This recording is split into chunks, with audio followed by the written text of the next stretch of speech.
After getting its first female Supreme Court Chief Justice and central bank governor, Mexico is now getting ready for its first ever female president.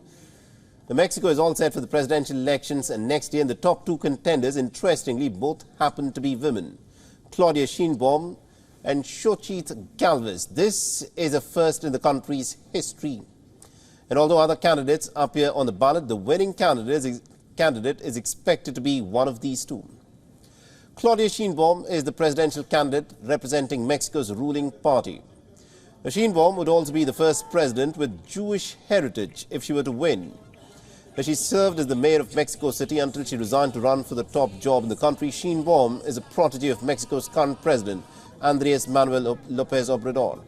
Following closely in his staunch secular leftist footsteps, most polls indicate that she's currently ahead in the presidential race. The opposite to her is an engineer and a tech entrepreneur, Xochitl Gálvez, the senator with indigenous roots selected to represent the broad front for Mexico's opposition coalition. The negative publicity has acted as the shaping hands for Gálvez's rise to the spotlight. Gálvez served as the top official for indigenous affairs. While the former president Vicente Fox, before becoming a senator, Gálvez had repeatedly advocated for the rights and welfare of the indigenous groups and Afro-Americans. When these two entered politics at the start of the millennium, more than 4 in 5 senators in the country happened to be men. What is interesting is this. At this moment now in Mexico, a majority of the senators happen to be women. For a country that did not allow its women to vote until 1953, a woman president seems to be a step closer to finding gender parity.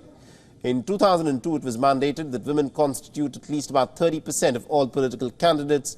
The quota then gradually increased to about 50%. It was after gender parity in everything that came about in 2019 that expanded this quota to executive, legislative and judicial branches as well. WION is now available in your country. Download the app now and get all the news on the move.